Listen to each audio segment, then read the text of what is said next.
குறிப்பா times of India பத்திரிகைக்கு திராவிட முன்னேற்ற கழகத்தினுடைய தலைவர் மு.க. ஸ்டாலின் அவர்கள் தாவேக ஆட்சி அமைப்பதில் எங்களுக்கு எந்த விதமான விருப்பம் எதுவுமே கிடையாது. அவர்கள் ஆட்சி அமைக்க வேண்டும். அதுவும் குறிப்பா 6 மாதத்திற்கு அவர்களை நாங்கள் எந்த விதமான கேள்வியும் டிஸ்டர்பும் பண்ண மாட்டோம்.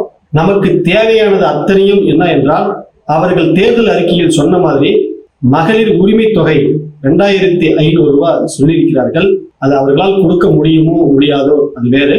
ஆனால் இப்போது நடைமுறையில் இருந்து கொண்டிருக்கிற 1000 ரூபாயாவது அவர்கள் கொடுப்பதற்கான பணிகளை செய்ய வேண்டும்.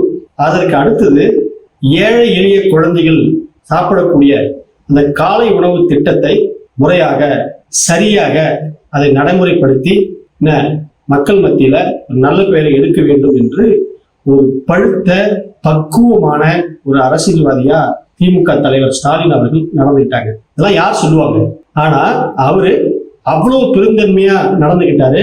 நாங்க எந்த குறுக்கு வழியிலையும் நாங்க ஆட்சி அமைக்கணும் என்றோ அல்லது இன்னொருவருக்கு ஆதரவு கொடுப்போம் என்றோ சொல்வதை ஏற்றுக்கொள்ள முடியாது, தெளிவா அவர் சொல்லிட்டார். ஆனா இந்த பழக்கம் போல திமுகவினுடைய எதிர்ப்பாளர்களை உருவாக்கக்கூடிய இந்த ஊடகங்கள் தொடர்ந்து திமுக மீது பழியை சுமத்தி கொண்டே இன்னமும் இருக்காங்க.